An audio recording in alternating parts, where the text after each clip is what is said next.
Standard 12ના unit 10માં 1 થી 7 સુધીના મુદ્દા અને એ પહેલાં જ લેક્ચરમાં આપણે ગ્રીન ચાર્ટર એટલે શું એનો મિનિંગ સમજી ગયા. આજે પોઈન્ટ નંબર 8થી શું આગળ આપણને એ કાર્બન ફૂટપ્રિન્ટ અથવા તો ગ્લોબલ વોર્મિંગને ઘટાડવા માટેના જે ઉપાયો છે ટોટલ 19, એ 19માંથી આપણે 7 સુધી સમજેલા છીએ. આજે આપણે સ્ટાર્ટ કરવા જઈ રહીએ છીએ 8 નંબરથી. જોઈએ આપણા રૂલ્સ પ્રમાણે. પહેલાં આપણે જઈએ છીએ જરા હાર્ડ વર્ડ્સ તરફ અને એ પછી આપણે સમજશું એની અંદર એના ભાષાંતરને. રીઓરિયન્ટ એટલે પુનઃ ધ્યાન કેન્દ્રિત કરવું. કન્ઝમ્પશન હેબિટ, કન્ઝમ્પશન એટલે વપરાશ, તો એના પરથી આવે છે વાપરવાની રીત. અનવોરંટેડ પ્લેસીસ એટલે બિનઉપયોગી સ્થળો. સ્થળ નથી લખેલું, પ્લેસીસ આપણને આવડે એટલે અનવોરંટેડ એટલે બિનઉપયોગી, એમ યાદ રાખશું આપણે. ઓબ્વિએટિંગ એટલે અવગણવું. એવોઇડ આપણે સાદી રીતે એને સમજીએ છીએ. રિડ્યુસ એટલે ઘટાડવું, એ આગળ શીખી ગયેલા છીએ. જે વર્ડ્સની અંદર સાથે સાથે સમાનાર્થી બોલું છું એ શબ્દ પણ એ શબ્દાર્થની સાથે લખી લેજો. હાર્ડ વર્ડ્સ લખો એની સાથે, તમને સમજવામાં વધારે સરળ રહેશે. અને એક્ઝામ વખતે આના પર આધારિત જો કોઈ ક્વેશ્ચન આવે તો તમે એમાં સારી રીતે લખી શકો, એ માટે થઈ અને હું તમારી સમક્ષ એ રીતે રજૂઆત કરું છું કે ભાઈ તમે એ રીતે બતાવી શકો છો. જોઈએ ભાષાંતરમાં મિત્રો આપણે હવે. We should reorient our electricity consumption habits both at home and office. આપણે ઓફિસ પર અને ઘર બંને જગ્યા પર વીજળીના વપરાશની આપણી ટેવ પર ફરી ધ્યાન કેન્દ્રિત કરવાની જરૂરિયાત છે. ફોર ઇન્સ્ટન્ટ, દાખલા તરીકે, we should switch off fan, cooler or AC whenever not required or not in use. આપણે પંખો, કુલર કે એસીને બંધ કરી દેવા જોઈએ કે જ્યારે તેની જરૂરિયાત ન હોય કે તેનો ઉપયોગ ન હોય. Generally people are careless at offices. સામાન્ય રીતે લોકો કાર્યાલયમાં બેદરકાર હોય છે. Lights can be seen on even at unwarranted places for hours. કલાકો સુધી બિન ઉપયોગી જગ્યાઓ પર આપણને લાઇટો શરૂ દેખાય છે. Houses and offices should be constructed two receive natural sunlight, obviating use of lamps in the daytime. ઘર અથવા કાર્યાલયોનું બાંધકામ એ રીતે કરવું જોઈએ કે જેથી આપણને કુદરતી સૂર્યપ્રકાશ મળી રહે અને જેથી આપણે દિવસ દરમિયાન લેમ્પના ઉપયોગને ઘટાડી શકીએ અથવા તો અવગણી શકીએ. સાદી રીતે એને સમજીએ તો ઘર અને ઓફિસ એવું બાંધકામ કરવું જોઈએ કે જ્યાં યોગ્ય પ્રમાણમાં સૂર્યપ્રકાશ મળી શકે કે જેથી દિવસ દરમિયાન આપણે લેમ્પનો ઉપયોગ અવગણી શકીએ. Next, reduce number of kilometers by walking, cycling, carpooling and using public transport. જાહેર વાહન વ્યવહાર કે કારને વેચીને, સાયકલ દ્વારા ચાલીને આપણે ઘણા બધા કિલોમીટર એ ઘટાડી શકીએ. એટલે કે કુદરતી જે સ્ત્રોત છે એનો વપરાશ આપણે ઘટાડી શકીએ છીએ. Next, use of bicycle should be made popular. સાયકલનો ઉપયોગ, સોરી ફ્રેન્ડ્સ, હાર્ડ વર્ડ્સ પહેલાં જોઈ લઈએ છીએ આપણે. થોડા નાના વર્ડ્સ છે, પહેલાં જરા મોટું કરું છું, તમે વ્યવસ્થિત જોઈ શકો એ માટે થઈને. બેરિંગ ઇમરજન્સી એટલે આવશ્યકતા સિવાય, એટલે આવશ્યકતા, અતિ આવશ્યક. કોરસ એટલે આમ સમૂહ થાય છે, અહીંયા એક સાથે કાર્યોનો સમૂહ. સામાન્ય રીતે એક ગીત સાથે વપરાય છે. કોરસ સોંગ એટલે સમૂહ ગાન. પક્ષીઓ દ્વારા સવારમાં કરવામાં આવતું ગાન, એને કોરસ સોંગ કહેવાય. રિક્રિએશનલ ટ્રીપ એટલે મનોરંજક મુસાફરી, હરવા ફરવા માટે જવાની મુસાફરી. ઇન્ટેલિજન્ટલી જાણીએ છીએ આપણે, બુદ્ધિપૂર્વક. જોઈએ મિત્રો શું આપણને 10 અને 11માં કહેવા માંગે છે, જરા સમજીએ.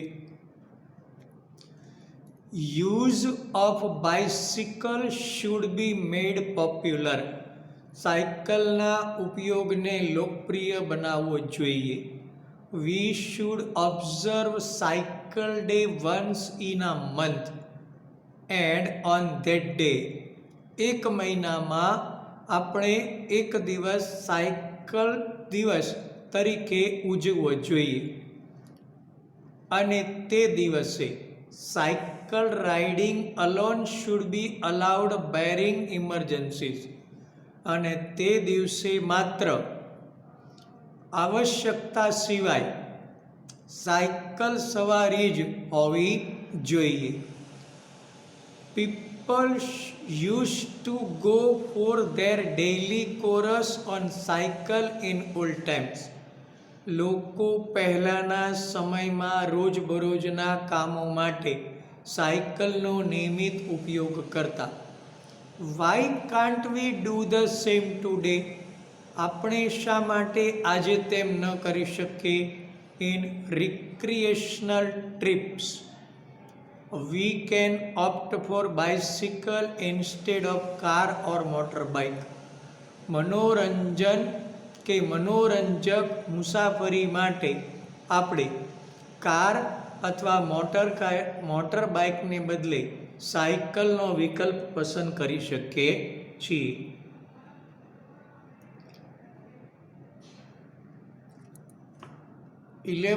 It is most intelligent actually. ખરેખર આના પર ધ્યાન આપવા જેવું છે અને એના દ્વારા પણ આપણે પર્યાવરણને બચાવવામાં મદદ કરી શકીએ છીએ. બાય ઇન્ટેલિજન્ટલી, બુદ્ધિપૂર્વક ખરીદી કરો. 1 bottle of 1.5 liter requires less energy and produces less waste than 3 bottles of 0.5 liter each. અડધા લીટરની 3 પ્લાસ્ટિકની બોટલોના પ્રમાણમાં 1.5 લીટરની એક બોટલ એ ઓછી શક્તિ અને ઓછો બગાડ કરે છે. It takes 70% to 90% less energy. તેની બનાવટમાં 70થી 90% શક્તિનો ઓછો ઉપયોગ થાય છે, એટલે કે ઉર્જા વપરાય છે. સાદી રીતે સમજીએ તો 3 અડધા લીટરની બોટલો લઈએ તો એને બનાવવામાં અને ઉપયોગ કર્યા પછી ઉત્પન્ન થતો એક કચરો એ એક જ બોટલ 1.5 લીટરની લઈએ એના પ્રમાણમાં વધારે હોય છે અને એને બનાવવામાં 70થી 90% એ ઉર્જા ઓછી વપરાય છે. કચરો પણ ઓછો થાય, ઉર્જા પણ ઓછી વપરાય. એટલે જરૂરિયાત હોય ત્યાં 3 બોટલને બદલે એક જ બોટલ લેવી જોઈએ. નેક્સ્ટ શું કહે છે જો મિત્રો, આ પણ ખૂબ અગત્યનું છે. જે આપણે જંગલો ઉગાડવા જે મુદ્દો સમજ્યા હતા એના પર આધારિત આ મુદ્દાઓ છે. હવે 12 અને 13. બેરન એટલે ઉજ્જડ, રણ જેવું જેને કહીએ. બાયોફ્યુઅલ એટલે જૈવિક ઈંધણ, કુદરતી રીતે કચરાને ભેગા કરતા જે બને છે એને કહેવાય છે બાયોફ્યુઅલ. જેટ્રોફા એ જમાલ ગોટાનો છોડ આવે છે જે ખૂબ ઉપયોગી છે આપણે માટે.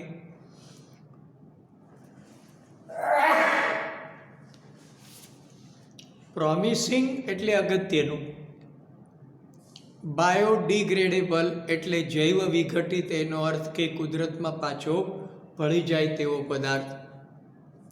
પ્રોનાઉન્સ્ડ ઇકોલોજીકલ એજ એટલે પર્યાવરણની સમતુલા જાળવવા માટે જરૂરી તે. નેક્સ્ટ કન્વેન્શનલ એ આપણે શીખી ગયા છીએ, પ્રણાલીગત, એના પરથી આવે છે ટ્રેડિશનલ. જોઈએ મિત્રો ભાષાંતરમાં શું કહેવા માગે છે આમાં. પ્રોનાઉન્સ્ડ ઇકોલોજીકલ એજ, બાયોફ્યુઅલ, જેટ્રોફા, બેરેન, પ્રોમિસિંગ બધા જ તમારા માટે નવા વર્ડ છે. કન્વેન્શનલ એજ માત્ર શીખી ગયેલા છે. આગળ આપણે સમજીએ શું કહેવા માગે છે. 12, 13 અને 14માં ચિત્રાત્મક સાથે રજૂઆત કરેલી છે, એ પણ જરા સમજો. Forest should be protected and conserve by one and all. One and all એટલે દરેકે દરેક દ્વારા જંગલોનું રક્ષણ થવું જોઈએ અને તે સચવાવું જોઈએ. એટલે દરેકે દરેક વ્યક્તિએ જંગલનું રક્ષણ કરવું જોઈએ અને તેને સાચવવા જોઈએ. Forest store huge quantity of carbon. જંગલો કાર્બનનો મોટા જથ્થામાં કાર્બનનો સંગ્રહ કરે છે. ફરી, જંગલો મોટા જથ્થામાં કાર્બનનો સંગ્રહ કરે છે. And so play a critical role in carbon control. અને તે રીતે કાર્બનના કંટ્રોલિંગમાં ખૂબ જ અગત્યનો એવો ભાગ ભજવે છે. ક્રિટિકલ રોલ એટલે અગત્યનો ભાગ ભજવવો. 13 બેરેન સ્ટ્રેચીસ. આ જે ભાગ રણ જેવો આપેલો છે આ સાઈડમાં તમને પેલા જંગલની બાજુમાં, તે barren stretches of land should be cultivated. ઉજ્જડ જમીનોમાં પણ ખેતી થવી જોઈએ. And cultivation of biofuel crop should be encourage. અને જૈવિક ઈંધણવાળા પાક માટે પ્રોત્સાહન આપવું જોઈએ. Ethanol and jatropha are promising biofuel. જમાલગોટા અને ઇથેનોલ એ જૈવિક ઈંધણના અગત્યના સ્ત્રોત છે. એટલે કે એની ખેતી વધારે થાય તેના પર વધારે ધ્યાન આપવું જોઈએ. અને એ ખુલ્લી જમીનની અંદર, એટલે કે જ્યાં કંઈ જ ઉગતું નથી ત્યાં પણ ઉગી શકે છે. Biodegradable plastics certainly have a pronounced ecological edge over conventional plastic. પ્રણાલીગત પ્લાસ્ટિકની જગ્યાએ પર્યાવરણની સમતુલા જાળવી શકાય તેવા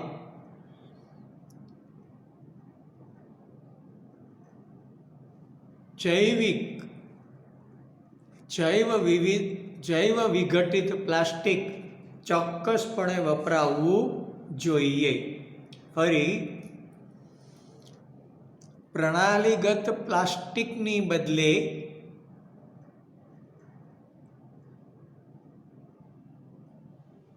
પર્યાવરણની સમતુલા જળવાય તેવા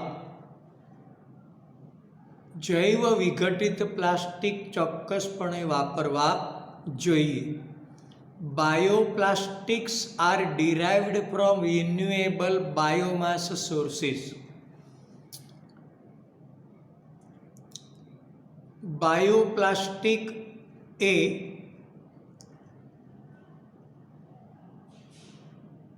બાયો સ્ત્રોતમાંથી આપણે ફરી ઉત્પાદિત કરી શકીએ છીએ. એટલે કે એક વખત એ પ્લાસ્ટિકને તમે કુદરતમાં ફરી ભેળવી શકો છો અને એનો ફરી પાછો ઉપયોગ પણ કરી શકીએ છીએ. એટલા માટે કહે છે કે બાયોપ્લાસ્ટિક વધારે વાપરવું જોઈએ, કે જે આપણને રિન્યુએબલ નવીન પદ્ધતિ દ્વારા બાયોમાસ સોર્સિસ એટલે સ્ત્રોતમાંથી, એટલે કુદરતના સ્ત્રોતમાંથી જે આપણને મળી શકે છે. 15 પહેલાં હાર્ડવર્ડ્સ પર જઈએ છીએ મિત્રો આપણે.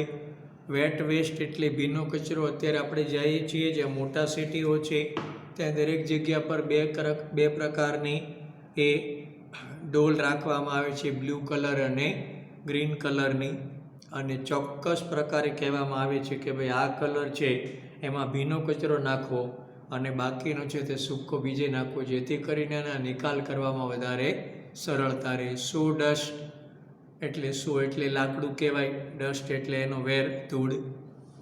શ્રેડેડ પેપર એટલે ફાટી ગયેલ કાગળ, આપણે એને કહી શકીએ ટોર્ન પેપર. રેઇન વોટર હાર્વેસ્ટિંગ એટલે વરસાદી પાણીને એકઠું કરવું અથવા ભેગું કરવું. આપણે એને માટે ગામડાઓની અંદર મોટા પ્રમાણની અંદર રસ્તાની બાજુ પર જ્યાંથી પાણી વહી જતા હતા ત્યાં આગળ શું કરેલું છે, તો સૌરાષ્ટ્રના જે એક ગામ ખોપાળાથી શરૂ થયેલી યાત્રા આજે સમગ્ર ગુજરાતમાંથી સમગ્ર ઇન્ડિયાની અંદર પહોંચી ગયેલી છે. અને એને માટે આપણે શું કરીએ છીએ તો કે ત્યાં પાળા બાંધી દઈએ છીએ અને પાણી એકત્રીકરણ જે વયું જતું હતું એકત્રીકરણ કરવાને કારણે જમીનમાં ઉતરે છે અને બીજું ચોમાસું આવે ત્યાં સુધી કૂવાની અંદર પાણીના સ્તર એને કારણે ઊંચા આવે છે. આપણે એની અંદર ચેકડેમ બાંધીએ છીએ એમ કહીએ છીએ. ગ્રામ્ય વિસ્તારની અંદર આ ખૂબ જ આશીર્વાદરૂપ ગણી શકાય. જોઈએ છીએ 15થી આગળ મિત્રો. હવે household wet waste should be composted separately. ઘરમાંથી નીકળતો ભીનો કચરો એ અલગથી રાખવો જોઈએ. Pots made for receiving such waste could be purchase from the market. બજારમાંથી આ કચરાને સાચવવા માટેના કુંડાઓ અથવા તો એ પ્લાસ્ટિકના એ ટબ લાવવા જોઈએ. And the other material required, અને એ માટે જરૂરી એવી જે બીજા મટીરિયલ માટે જરૂરી છે એ પણ લાવવું જોઈએ. જેમ કે વાઇઝ સો ડસ્ટ એટલે લાકડાનો વેર, ડ્રાય લીવ્સ એટલે સૂકા પાંદડાઓ, શ્રેડેડ પેપર એટલે ફાટી ગયેલ કાગળ વગેરે. Are cheap and eco friendly, એ સસ્તા પણ છે અને પર્યાવરણના મિત્રો પણ છે. એટલે કે ઘરમાંથી નીકળતો ભીનો કચરો એ અલગથી સચવાવવો જોઈએ. તેને માટે બજારમાંથી જરૂરી એવી વસ્તુઓ એટલે કે કુંડાઓ લાવવા જોઈએ અને બીજો મટીરિયલ કે જે એને વધારે કચરો ભેગો કરવા માટે જરૂરી છે કે એને જેને કહીએ કે ક્રોપ અથવા તો જેને કહીએ કે જેની અંદરથી આપણને પોષક તત્વો મળે એ પ્રકારનો કૂડો કચરો તૈયાર થાય, સેન્દ્રિય ખાતર તૈયાર થાય એવા એની અંદર બીજા ઉમેરવા શું જોઈએ તો કે આ ભીના કચરાની સાથે સાથે લાકડાનો વેર, સૂકા પાંદડા, ફાટેલા પેપર કે જે સસ્તા પણ છે અને ઇકો ફ્રેન્ડલી પણ છે એ પણ સાથે ભેગા કરી દેવા જોઈએ. Composting could be done both for individual houses and community dwelling. આને સાચવવાનું એ બંને રીતે થવું જોઈએ, વ્યક્તિગત ઘરોની અંદર અને સમૂહની અંદર, સમૂહ ઘરોની અંદર પણ આ થવું જોઈએ. કમ્પોસ્ટિંગ એટલે એકત્રીકરણ કરવું એમ કહી શકાય. અને માત્ર એ કૂડો કચરો ભીનો જ નહીં પણ એની અંદર સૂકી વસ્તુમાં કીધું એમ કે લાકડાનો વેર, ફાટી ગયેલ કાગળ એ પણ એની અંદર નાખી દેવું જોઈએ કે જેથી જલ્દીથી એ સડી જાય અને એમાંથી ખાતર મળે, સાથે બાયોફ્યુઅલ એટલે બાયોગેસ પણ મળે છે. This way we can produce a lot useful manure besides achieving cleanliness. આ રીતે આપણે સ્વચ્છતા મેળવવાની સાથે સાથે ઉપયોગી એવું ખાતર પણ પુષ્કળ પ્રમાણમાં ઉત્પન્ન કરી શકીએ છીએ. આ સૌથી મોટામાં મોટો ફાયદો છે કે કૂડો કચરો ક્યાં નાખવો તો કે કમ્પોસ્ટિંગ એટલે કે ખાડો બનાવી નાખો અને એને સાચવવા માટેના કુંડા બજારમાં તૈયાર મળે છે માટીના, અને એની અંદર બહારની બાજુએથી આપણે એક નીક જેવું કરી અને બધો જ સૂકો અને ભીનો કચરો પણ એમાં નાખીને એ ખાતર મેળવી શકીએ છીએ અને સાથે સ્વચ્છતા પણ જળવાય છે. Choose product with little packages, buy refill when you can. નાના પેકેજ એ ઉત્પાદનના નાના પેકેજને પસંદ કરો. તમે જ્યારે ધારો ત્યારે એમાં રિફિલ કરી શકો છો. એટલા માટે ઉપયોગ થાય છે ફેંકી દેવાય, એને બદલે વારંવાર ઉપયોગમાં લઈ શકાય એ પ્રકારની વસ્તુઓ વાપરવી જોઈએ. 17. Start following the practice of rooftop rain water harvesting. છાપરા પરથી વરસાદી પાણીને એકત્રિત કરવાની પ્રેક્ટિસને શરૂ કરો. એટલે વરસાદ આવે ત્યારે જો ધાબા હોય પાકા તો એ વરસાદ આવતા પહેલાં સ્વચ્છ કરી નાખો. ત્યાંથી એવી રીતે પાઇપલાઇન રાખો કે એ ગળાઈને શુદ્ધ થઈને નીચેથી જાય, અને એવા ભૂગર્ભમાં ટાંકા રાખવાના કે વરસાદી પાણી બધું એમાં જમા થઈ જાય. આખું વરસ તમે ઉપયોગ કરો તો પણ એ ખૂટે નહીં. એને કહેવાય છે રેન વોટર હાર્વેસ્ટિંગ સિસ્ટમ. 18. હાર્ડવર્ડ જોઈએ. જ્યુડિશિયસ એટલે વિવેકપૂર્ણ રીતે, રિઝનેબલી. બીજું સમાનાર્થી છે એનું રિઝનેબલ, જરૂરી એટલો જ ઉપયોગ કરવો. કેલિબ્રેટેડ એટલે યોગ્ય, કેલિબર એના પરથી આવે છે યોગ્યતા. પર્ટેનિંગ એટલે ને લગતું. સ્કેર્સ એટલે અછત હોવી અથવા મર્યાદિત પ્રમાણમાં હોવું. કોમોડિટી એટલે સ્ત્રોત કહી શકાય. ડિકેડ એટલે દશકો, 10 વર્ષનો ગાળો. ઇમ્બાઇબ્ડ એટલે આત્મજ્ઞાન કરવું, એટલે જ્ઞાન મેળવવું, જરા ડીપમાં મેળવવું તેવા અર્થમાં. આ પોઈન્ટ જરા લાંબો છે, 18 બરાબર સમજજો. Judicious and calibrated use of water is the need of hour. હાલના સમયમાં પાણીનો વિવેકપૂર્ણ અને યોગ્ય રીતે ઉપયોગ કરવો એ તાતી જરૂરિયાત છે. નીડ ઓફ ધ અવર એટલે અત્યંત જરૂરિયાત છે.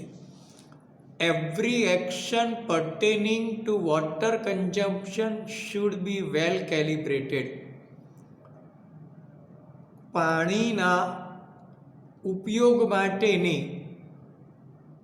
અથવા ઉપયોગને લગતા દરેક કાર્યો એ યોગ્ય રીતે અથવા સારી રીતે થવા જોઈએ. As we have already scene, આપણે જોઈ જ ગયા છીએ તે રીતે. વોટર ઇઝ એ સ્કેર્સ, પાણી મર્યાદિત સ્ત્રોત છે. એન્ડ પ્રિસિયસ કોમોડિટી, અને આપણા માટે અતિ કિંમતી એવો એ સ્ત્રોત છે અથવા જથ્થો છે આપણા માટે. Scarcity is going to be felt more pronounced in coming decades. આવતા દશકોમાં પાણીની અછત એ મોટા પ્રમાણની અંદર દેખાઈ રહી છે. Some of the simple ways could be imbibed. કેટલાક સાદા એવા રસ્તાઓ એ આપણે જાણવા જોઈએ કે આત્મસાત કરવા જોઈએ. And made part of a simple drill to regulate our life. અને આપણા જીવનના રોજબરોજના કાર્યોની અંદર સામાન્ય એવો એક ભાગ એને બનાવી દેવો જોઈએ. એટલે કે પાણીની બચત આવતા દશકોમાં કેમ થઈ શકે એ માટે સામાન્ય આપણે શું કરવા જોઈએ, પગલાં લેવા જોઈએ, એનું આત્મજ્ઞાન આપણે મેળવવાની જરૂરિયાત છે. આપણને હવે કહેવા માગે છે કે કયા પગલાઓ આપણે લેવા જોઈએ. સામાન્ય રીતે એ કહે છે, પહેલાં હાર્ડવર્ડ્સ તરફ આપણે જોઈએ મિત્રો. ગશ એટલે રસનું સમાનાર્થી છે, વહેવા દેવું, ચાલવા દેવું, વહેતા પાણીના અર્થમાં છે. એક્યુમ્યુલેટ એટલે ભેગું કરવું, એકત્રિત કરવું. ડિપ્લોય એટલે ચલાવવું, રનિંગના અર્થમાં છે. ફ્લોર એટલે પાવડર. એક્સેસિવ એટલે વધુ પડતો. એક્યુટ શોર્ટેજ એટલે અતિશય અછત હોવી. જ્યુડિશિયસલી એટલે વિવેકપૂર્ણ રીતે. જ્યુડિશિયસ આપણે આગળના 18માં પોઈન્ટમાં સમજી ગયા, એના પરથી આ ક્રિયા વિશેષણ છે. વિવેકપૂર્ણ રીતે. સ્ટીફર એટલે વધારે, સ્ટીફ એટલે મુશ્કેલ અને સ્ટીફર એટલે વધારે મુશ્કેલ. ક્રંચ એટલે વિકટ પરિસ્થિતિ, વધારે પડતું હાર્ડર, જેને આપણે કહી શકીએ એનો સમાનાર્થી વિકટ સ્થિતિ. શું ઉપયોગ હોવો જોઈએ એ આપણને હવે સમજાવવા માગે છે. કીધું આપણને કે આવતા દશકોની અંદર લાગે છે કે પાણીની બચત એટલે વપરાશયુક્ત પાણી જે પી શકાય રોજબરોજના જીવનમાં એવું પાણીની અછત દેખાશે એવું લાગે છે. તો એ માટે શું કરવું જોઈએ એ આપણને લાઈવ કરીને સમજાવ્યું છે કે આ બાબતો આપણે કરવી જોઈએ. લાઈક ફોર એક્ઝામ્પલ, ઉદાહરણ તરીકે કે વિવેકપૂર્ણ રીતે કે રોજબરોજના જીવનમાં આ પાણીની બચત કેમ આવતા દશકમાં કરી શકાય એ માટે શું કરવું જોઈએ એ કહે છે. શું કે use a mug while shaving instead of allowing the water tap to gush on. દાઢી કરતી વખતે પાણીને નળમાંથી સતત વહેવા દેવાને બદલે એક નાના ટબનો ઉપયોગ કરવો જોઈએ. અને આ 90% કેસમાં કે 99% કેસમાં જોવામાં આવે છે કે 100માંથી 99 પુરુષો દાઢી કરતી વખતે એ નળને ચાલુ રાખે એને બદલે એક ટબની અંદર પાણી લઈને ઉપયોગ કરે તો જે 10 ટબ જેવું પાણી ચાલ્યું જાય છે શુદ્ધ પાણી પીવાનું એ બગાડ થતો અટકે. Accumulate washable clothes over the week and deploy washing machine only once or twice a week. ખૂબ જ અગત્યનો મુદ્દો છે આ પણ. ધોવાલાયક કપડાઓને અઠવાડિયામાં એક જ વખત ભેગા કરીને ધોવા જોઈએ. એક અઠવાડિયા સુધી ધોવાલાયક કપડાઓને એકત્રિત કરવા જોઈએ અને એક અઠવાડિયામાં 1 કે 2 જ વખત કપડાં ધોવાના મશીનનો ઉપયોગ કરવો જોઈએ. શું થશે આનાથી? તો વીજળીની અતિશય બચત થશે. Use wet cotton sponge sweep. સાથે સાથે એક જ અઠવાડિયે મશીન શરૂ કરવાને કારણે રોજબરોજના ઉપયોગથી ધોવાતા એ કપડાઓને કારણે અતિશય જે પાણીનો બગાડ થાય છે એ પણ ખૂબ ઓછો થઈ જાય છે. Third, use wet cotton or sponge sweep instead of washing floors quite often. વારંવાર ભોંયતળિયાને ધોવાને બદલે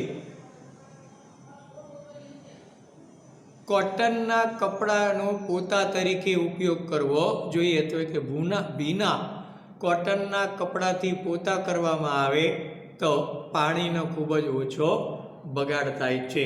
એટલે કે એક ડોલની અંદર પાણી ભરી અને કોટનના કપડા દ્વારા જો એ ભોંયતળિયા પર અથવા લાદીને સાફ કરવામાં આવે તો પાણીનો પણ બગાડ થતો અટકે છે અને વધારે લાદી પણ સ્વચ્છ સારી એવી થાય છે. Next, avoid excessive use of shampoos and soap. આ બહેનોને ખૂબ લાગુ પડે છે. વધારે પડતા સાબુ અને શેમ્પૂના ઉપયોગને અવગણો. Reutilise water use for bathing after adding a few drops of antiseptic for washing clothes. નવાયેલા પાણીનો ફરીથી ઉપયોગ કરો. તેમાં એન્ટિસેપ્ટિકના થોડા ટીપાઓ ઉમેરીને તેને કપડાં ધોવામાં ઉપયોગ કરો. સ્નાન કરેલા પાણીનો ફરી ઉપયોગ કરો. તેમાં થોડા એન્ટિસેપ્ટિક એટલે જીવાણુ મુક્ત કરવા માટેના થોડા ટીપાઓ ઉમેરી દો. ઘરે એ ન મળે તો ફટકડી થોડી સમય એમાં રાખી દો અથવા ફેરવી દો અને એ જ પાણીનો ફરીથી કપડાં ધોવામાં ઉપયોગ કરીએ તો પાણી ક્યારેય ઘરમાં ખૂટે નહીં. In future there is going to be an acute shortage of the same. ભવિષ્યમાં આજ પાણીનો અતિશય એવી અછત સર્જાવા જઈ રહી છે. We should learn to use it judiciously right now. આપણે અત્યારથી જ તેનો વિવેકપૂર્ણ રીતે ઉપયોગ શરૂ કરી દેવાનું શીખી લેવું જોઈએ. So that કે જેથી કરીને we might adopt ourselves to even stiffer, કે જેથી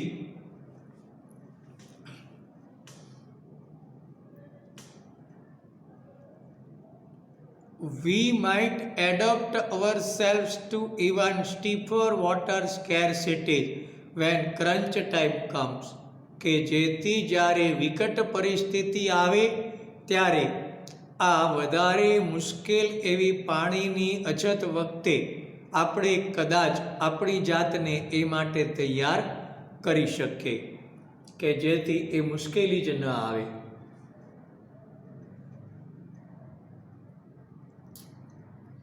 આ ત્રણ બાબતો ખાસ યાદ રાખવાની છે મિત્રો. રિસાયકલ, રિડ્યુસ, રીયુઝ, એટલે કે રીયુઝ, રિડ્યુસ, રિસાયકલ. ફરીથી ઉપયોગ કરો, ઘટાડો અને ફરી એનો ઉપયોગ કરો.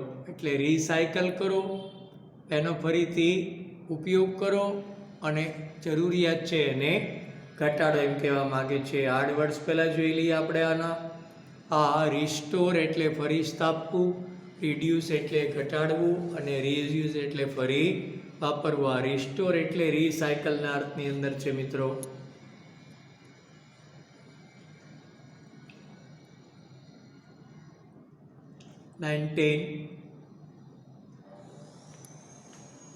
Imbibe 3 more R's with respect to water.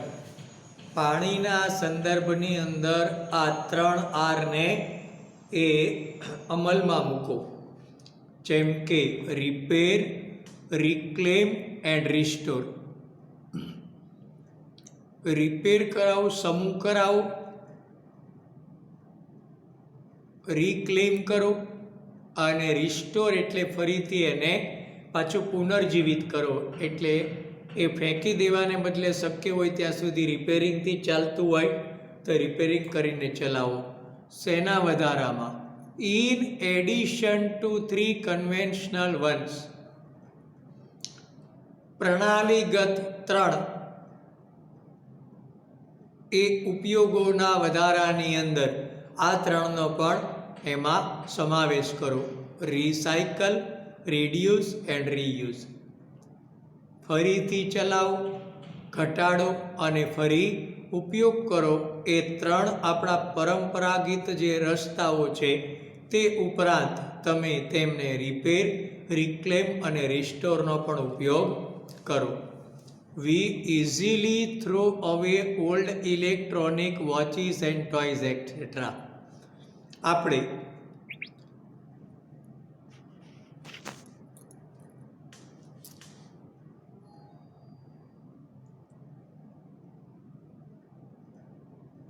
ખૂબ જ સહેલાઈથી ઇલેક્ટ્રોનિક વપરાયેલી જૂની ઇલેક્ટ્રોનિક ઘડિયાળો અને રમકડાઓને સહેલાઈથી ફેંકી દઈએ છીએ. ફરી આપણે સહેલાઈથી જૂના ઇલેક્ટ્રોનિક ઘડિયાળો અને રમકડાઓને ફેંકી દઈએ છીએ. We should repair and use them. આપણે તેને સમારકામ કરાવીને ઉપયોગ કરવો જોઈએ. If an old bicycle lays unused. જો જૂની સાયકલ એ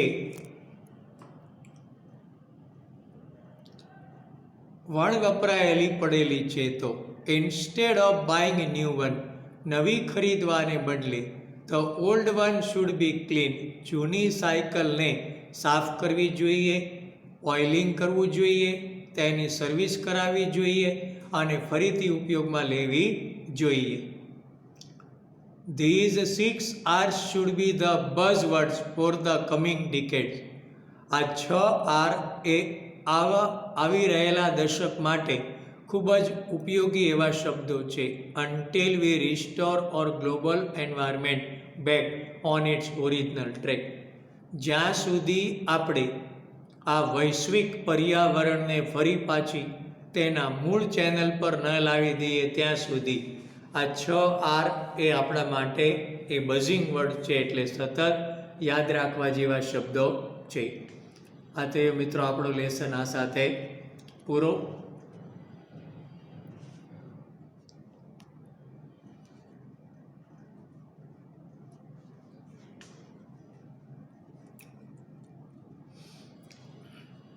ત્રણ પાર્ટમાં આપણે લેસન લીધેલું છે મિત્રો. સાથે તમારે ગ્રામર પણ જોવાનું છે. એ માટે થઈને મેં લેસનને જરા 2ને બદલે આ વખતે 3 ભાગમાં વિસ્તારી દીધો છે. આશા રાખું કે તમે બરાબર સમજી ગયા હશો. દર વખતે કહું છું તેમ મિત્રો કે તમે ખાસ કરીને શું કરશો તો આ વખતે આપણે 8થી જે શરૂઆત કરી છે એ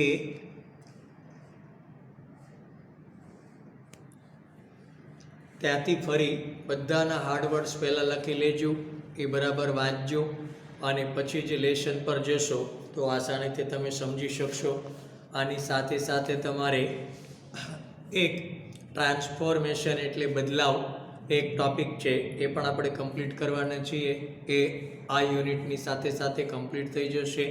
એ પછીથી કન્ટિન્યુઅસલી તમારે જે બીજા ટૉપિકો છે સમજાવવાની સાથે સાથે વ્યાકરણના જે 2 થી 3 મુદ્દાઓ આપણે બાકી રહ્યા છે હવે એના પર આપણે જશું અને એ સાથે તમારો કોર્સ આપણે કમ્પ્લીટ કરશું. આશા રાખો મિત્રો કે પૂર્ણ એકાગ્રતાથી પૂરી લગનથી કાર્ય કરજો. બિલકુલ કંટાળાને કે નિરાશાને જીવનમાં આવવા નહીં દેશો. દરેકને એક્ઝામ માટે બેસ્ટ લક. Thank you.